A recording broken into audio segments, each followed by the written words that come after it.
Сето ова се прави првенствено за пливачките школи да може да тренираат, бидејќи пливањето е еден од најдобрите спортови за развој на нашите деца. Охрид порано бил расадник на млади и успешни пливачи, а нашата цел секако дека е тоа да се возобнови. За прв пат Охрид, после 20 години ќе биде домакин на државно првенство во пливање на кое е покровител општина Охрид. Од 15 до 18 јули ќе се организира првенството. Во јули, отворениот базен Атина Бојаджи ќе биде домакин и на меѓународен митинг на кој ќе настапат пливачи од Србија, Бугарија и Македонија во организација на пливачкиот клуб Аква Спирит. Оваа година, како што гледате, започнавме со средување на коритата на двата базени, Олимпискиот и малиот базен и санација на трибините.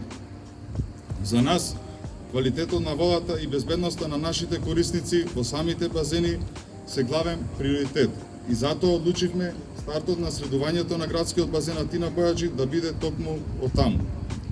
Може би за некој од нас, кога ќе гледаме годините на назад и се што се правело или не околу подобрување на условите на базенот, ова е голема работа. Верувајте, за мене и за нашата визија, ова треба да биде само почеток кон комплетно реконструирање на целиот комплекс